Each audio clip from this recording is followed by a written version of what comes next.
Hello everyone, bonjour tout le monde. Welcome to EFA129 on this Wednesday, July 29th. Stop with the artificial, stop with the process, and stop with the sugars, and the rest will follow. And I say this because often, I was going to say a lot, but often people ask me, have you tried this flavor? Have you tried that flavor? And I say to them, when I say I cut the process, I'm talking also the artificials. If it doesn't come naturally from the earth, if it didn't want to live on the earth or grown on the earth, I'm not interested, right? If it's engineered, I'm not interested. And there's some great products out there, some very good nutraceutical type engineered products or real natural products out there that are packaged, that kind of stuff. And there's some really good products. I'm not saying I'm no to everything, but it's some really good product. But I do my research, right? But if I don't have to add flavoring to my water, for example, I can add frozen blueberries in a container and it'll thaw out, and that'll do, right? I'll do that kind of stuff. But like the process type flavoring and that kind of stuff, artificial flavoring or that comes from some form of color, I'm not interested. And there's a lot of data out there that proves that actually there's a lot of addictive factors to it. It tricks your body, your insulin level, etc. There's a lot of data on that and proof that it throws people off. And the reason why I tell individuals to cut the artificials, cut the process, cut the sugars, that's your failure. Okay. And I'm going to talk about something in a second. And about this peer of mine, a conversation I had today, and that sparked this conversation, this podcast tonight. And in there, one of them was from a podcast that when I started this lifestyle prior to, so remember June 3rd, 2019 is when I started. Prior to, intrinsically, I had prepared myself. I talked to all those close to me. I've mentioned this before. And during those conversations, one of those colleagues talked about ketosis. This is like January 2019. I was talking about ketosis now because I was talking about intermittent fasting. I was reading, I was researching. I'm digging now. I'm starting to dig, right? And he had mentioned stuff about ketosis, which I knew about because I had done some previous lifestyles, diets out there, the big ones that do focus on ketosis, that kind of stuff. And I look sick. I look back at myself like really, I look sick, right? And today, if I take off my shirt and I look like I'm younger, right? Let's just say I look like I'm much younger than it cleans you up. This lifestyle just cleans you up naturally and physically. You look better. You know, when you look back and I say this to individuals and this last week a couple times where I said, you look at the old statues, the old sculptures, the old paintings. What do you notice a lot in individuals? You'll notice a lot of muscle tone, right? You have your pudgy rich people.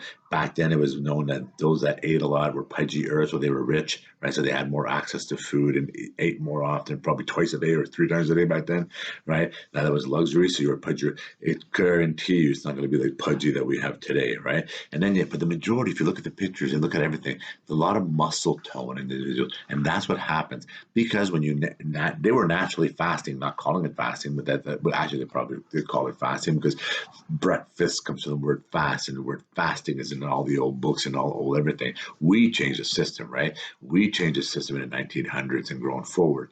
We stopped the teachings. That's what we did. We just cut it off like a guillotine. Stop the teaching. This is what we're doing going forward, right? So this conversation today, when we talked about ketosis, sparked something. It's funny, but it's real.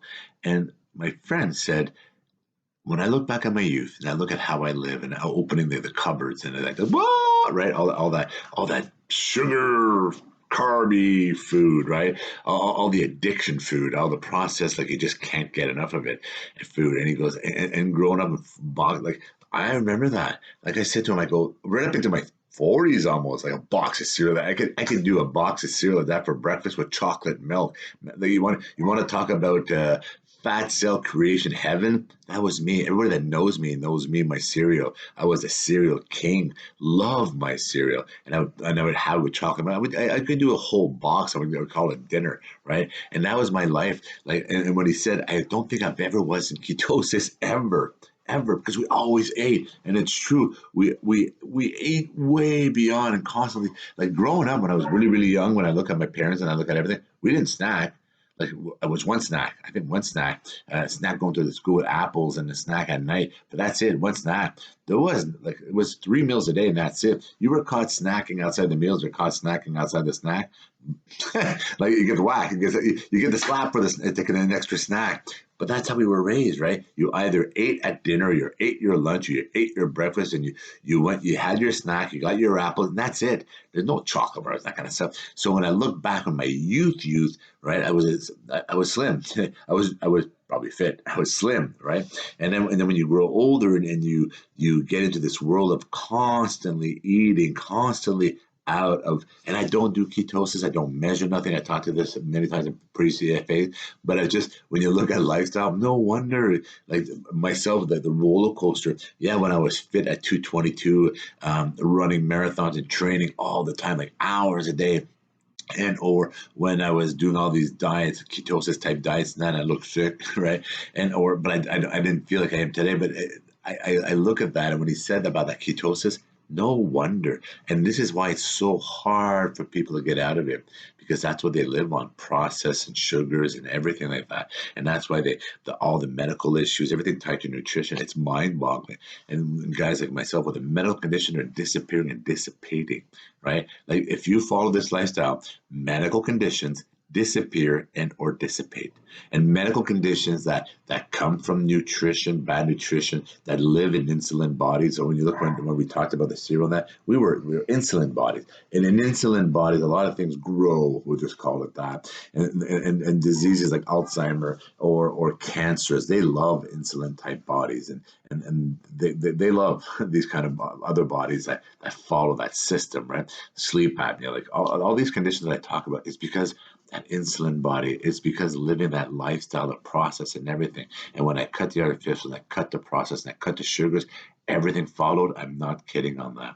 So this Dr. Jason Fung, I posted a couple things on him lately. And Dr. Jason Fung, I used to listen to him back then, right? Back then. And now, I was telling my peer today, when I listen to him today, and I was cutting the grass part of the fast. I like to do physical activities in the fast. And I was on a job site cutting the grass, and I'm listening to these podcasts, and I listened to a few of them today, and then while I'm working. And why? It's because it's more interesting today. Like I understand it more. It's more granular than a lot of the things that I've done, and I've tweaked and adjusted for myself. Makes more sense. Why? Because my body took me there. I OMAD every day, like 6 days a week. I OMAD, and why? Because my body took me there. Because of the process, the evolution of process. And I've talked about phase 2 and that kind of stuff. Now I can taste processed food. I can literally taste processed food. I know when it's processed. If somebody gives me something, I could taste. It's like water. When you travel the world and try water in different places, you can tell the difference. Same thing. I know when it's unnatural.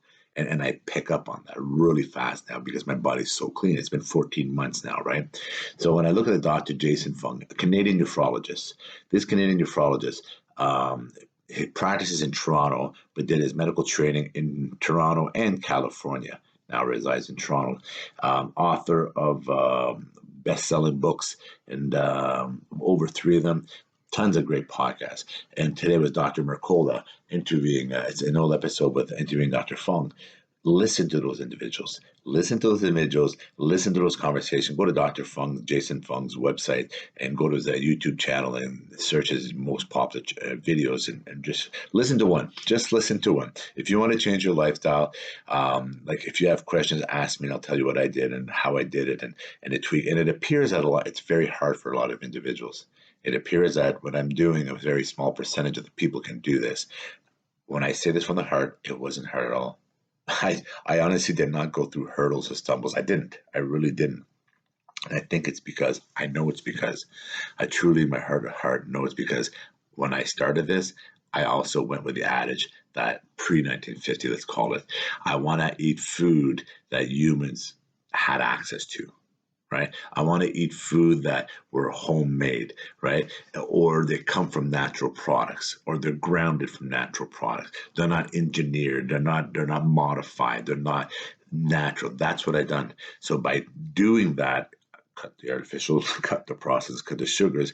That wasn't there before. So that's what I did when I started doing that. And then I started with the minimum 16-hour fasting. That's what I tell people: if you have just 16-hour fasting, and don't eat more than 3 calorie windows a day. If you follow this and add your all natural foods, right? No processed, no sugars, no artificials. If you follow that principle, 16-hour minimum, no more than 3 calorie windows of eating in a day, maintain like no processed, no sugars and artificials, it will change your life. It will change it in business, change it in fitness, change it in everything, change it in family, change it with your children, change it with everything. It'll clean you up. And also preventative, like major, major preventative and medical aspects in so many levels you won't understand. And also you'll understand once you start to live in this lifestyle and the dissipation and disappearances of medical conditions, people coming off medicine.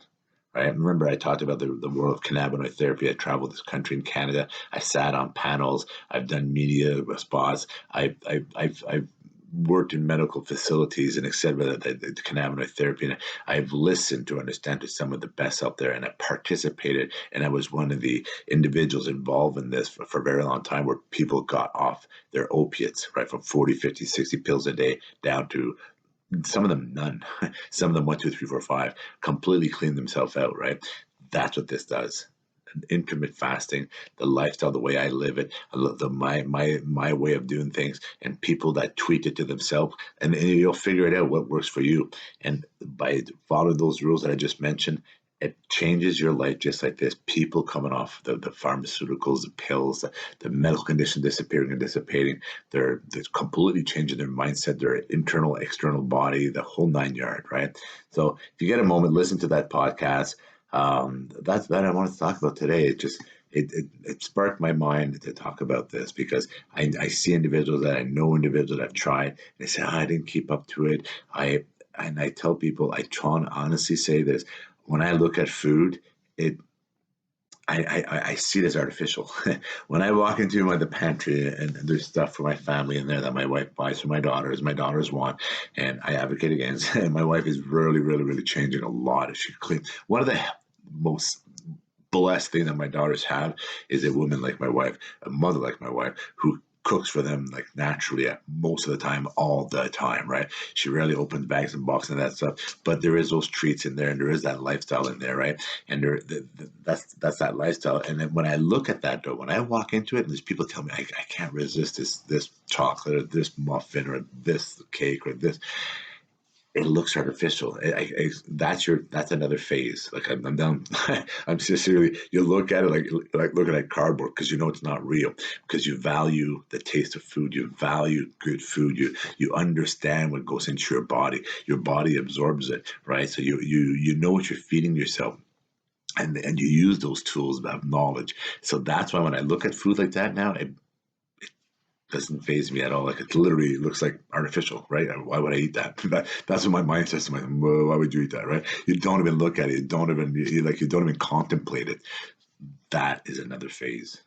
That's why cut the artificial, cut the process, and cut the sugars, and the rest will follow. Jean-Guy Bourguignon, EFA 129.